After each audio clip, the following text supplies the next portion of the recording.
वहां पर लगातार पाकिस्तान की तरफ से ड्रोन के जरिए अटैक किया जा रहा है। हालांकि इसमें बस एक आपसे कुछ देर पहले खबर आई है कि पंजाब के फिरोजपुर में एक घर के ऊपर ये एक ड्रोन गिरा है, जिससे कुछ लोग 3 लोग जख्मी हुए हैं परिवार के, उनका नजदीकी हॉस्पिटल ले जाया गया, लेकिन और किसी कैजुअलिटी की फिलहाल खबर नहीं है। इसी बीच श्रीनगर से भी खबर आ रही है कि एयरपोर्ट के आसपास धमाकों की आवाज उनको सुनाई दी है लोगों को, और वहीं बारामूला जो डिस्ट्रिक्ट है वहां पर भी धमाकों की आवाज सुनाई गई है। ये भी बिल्कुल बॉर्डर के इलाका जो उरी के आसपास का इलाका, वहां पर भी ऐसी ड्रोन की खबरें आ रही हैं। लेकिन इसी बीच शैलेंद्र, मैं आपसे ये भी जानना चाहूंगी, क्योंकि कल तो ओवरऑल 400 के लगभग ड्रोन हमने ध्वस्त कर दिए हैं, जो कि पता चला जांच के बाद कि ये टर्की से और चाइना से खरीदे गए थे। लेकिन आज क्या इन्फॉर्मेशन मिल रही है, लगभग कितने ड्रोन ब्लास्ट किए हमने?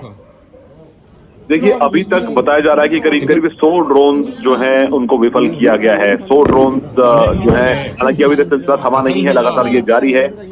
लेकिन अभी तक पाकिस्तान की तरफ से आप एक अपडेट आपको और दे दें कि जो रिपोर्ट्स आ रही है उसके मुताबिक जिस तरह से कल पाकिस्तान ने सिविलियन फ्लाइट को शील्ड करके इस हमले को अंजाम दिया था, आज भी कुछ ऐसी खबरें आ रही हैं कि जो पाकिस्तानी की जो एयर स्पेस है उसमें आज भी सिविलियन एयरक्राफ्ट मौजूद है, ताकि भारत को रोका जा सके किसी भी कार्रवाई करने को लेकर। तो सिविलियन फ्लाइट्स की आड़ में ये हमले को अंजाम दिया जा रहा है, ताकि भारत रेस्ट्रेन करे रखे। और ये भी बताया गया था आज की ब्रीफिंग में कि जो ड्रोन कल करीब 400 के जो ड्रोन भेजे गए थे पाकिस्तान की तरफ से, उसमें उनका मकसद ये था कि वो भारत उसके जासूसी कर सके, इंटेलिजेंस ले सके, और जो भारत के एयरफोर्स एयर डिफेंस सिस्टम जो है उनको समझ सके वो किस तरह से ऑपरेट करते हैं। तो ये करने के लिए, लेकिन उनको नेस्तनाबूद कर दिया गया। शैलेंद्र, बहुत शुक्रिया आपका जुड़ने के लिए, जानकारी देने के लिए। हमारे साथ सुधीर सिंह, डिफेंस एक्सपर्ट भी जुड़ गए। सुधीर जी, ये नापाक हरकतें लगातार चल रही है, श्रीनगर में लगातार ब्लास्ट की आवाजें सुनाई दे रही हैं, पंजाब में, पठानकोट में, राजस्थान में भी। क्या कहेंगे आप इस नापाक हरकत को पाकिस्तान के? देखिए, बहुत ही कायराना हरकत है और पाकिस्तान के लिए जानलेवा है, सुसाइडल है। लगातार दूसरे दिन हमारे मिलिट्री और नागरिक ठिकानों पर ड्रोन हमले करके पाकिस्तान ये जताना चाह रहा है कि वो बड़ा सक्षम देश है। जब हमारा हमला आज होगा, देर शाम मुझे लगता है अब शुरू होगा, और पाकिस्तान के लगभग सारे बड़े शहर बलूचिस्तान को छोड़ करके पर जब हम हमला करेंगे और जब वो सीधा जमीन पर बम बजेगा, तब उनको पता लगेगा कि भारत कितना गंभीर हमला कर सकता है। और हमको लगता है कि जो हमारी नेवी है और कराची के नीचे बैठी हुई है और कराची बंदरगाह को ब्लॉक किए हुई है, वो भी जोरदार हमला कराची शहर में और अन्य इलाकों में जो तटीय इलाके हैं सिंध के, उस पे करेगी, और टर्की का जो युद्धपोत बैठा हुआ है उस पे भी हमला करेगी। तो पाकिस्तान को जो है चने मैंने इसके लोहे के चने चबाने पड़ेंगे। पाकिस्तान निश्चित तौर पर अब अपने मौत के तरफ बढ़ रहा है, तेजी से बढ़ रहा है। पाकिस्तान अगर ये नहीं रोकता है तो मुझे लगता है कि पाकिस्तान का खंडन भी तय है, कई एक टुकड़ों में पाकिस्तान बटेगा। शायद उसको ये अंदाजा नहीं है, पता नहीं किस खुशफहमी में वो जी रहा है।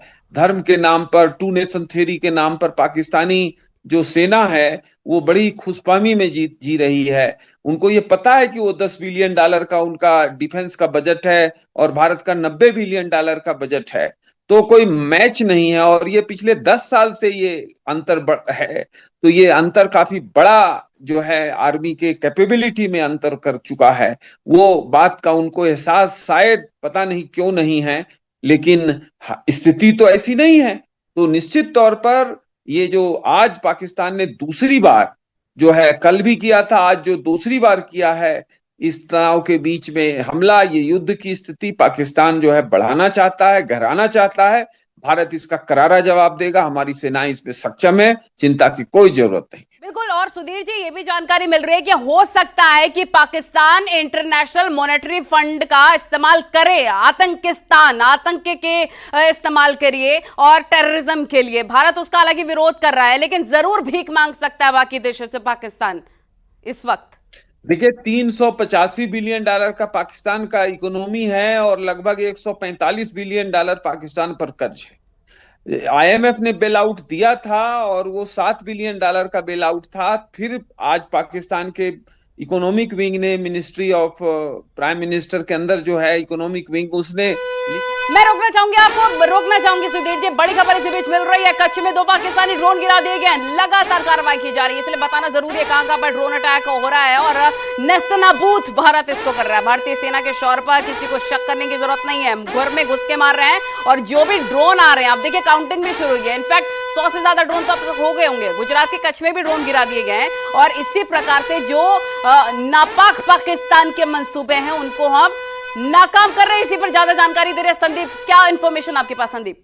पाकिस्तान लगातार ड्रोन अटैक कर रहा है और भारतीय सेना उसे नस्तनाबूद कर रही। भारतीय सेना पूरी तरीके से मुस्तैद है अपने राष्ट्र की रक्षा के लिए, अपने नागरिकों के लिए। हर बार पाकिस्तान जब भी युद्ध लड़ता है और मात खाता उसमें, लेकिन उसके बाद भी वो सबक लेने को तैयार नहीं है। ये पाकिस्तान की बड़ी भूल होगी जो लगातार तनाव बढ़ा रहा है, जबकि कई कंट्रीज ने पाकिस्तान पे कहा है कि वो तनाव को कम करे, लेकिन वो हरकत से बाज नहीं आ रहा है। ये पाकिस्तान की सबसे बड़ी भूल साबित होगी इस बार, क्योंकि प्रधानमंत्री ने पहले ही कह दिया था कि आतंकियों की बची खुची ज़मीन भी अब ख़त्म करने का वक्त आ गया। तो ये वही वक्त है, इसीलिए पाकिस्तान को विनाश की ओर वहाँ की सेना लिए जा रही है।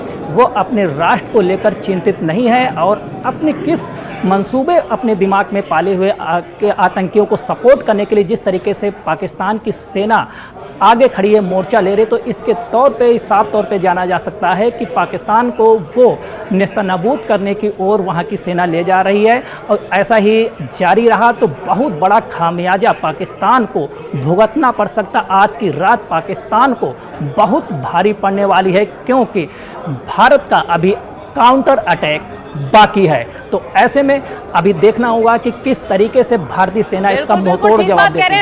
आप संदीप के ऑपरेशन सिंदूर पार्ट 2 लगातार चल रहा है, पिक्चर अभी बाकी है। सुधीर जी, जैसा संदीप भी कह रहे हैं कि वहां के लोग, वहां की सेना खुद ही अपने आप को नुकसान पहुंचा रहे, ज्यादा मेहनत करने की जरूरत नहीं है भारत को। देखिए, आपको पता ही है, आप चर्चा कर चुकी हैं कि बलूचिस्तान में किस तरह की स्थिति है। आज बलूचिस्तान में 25,000 जो है लड़ाके जमीन पर हैं और पिछले 3-4 दिनों में जब से हमारे बॉर्डर पर टेंशन बढ़ा है, पाकिस्तानी सेना के सैकड़ों जवान बलूच लड़ाकों ने मार डाले, कई एक शहरों पर कब्जा कर लिए। आधा बलूचिस्तान बलूच लड़ाकों के कब्जे में।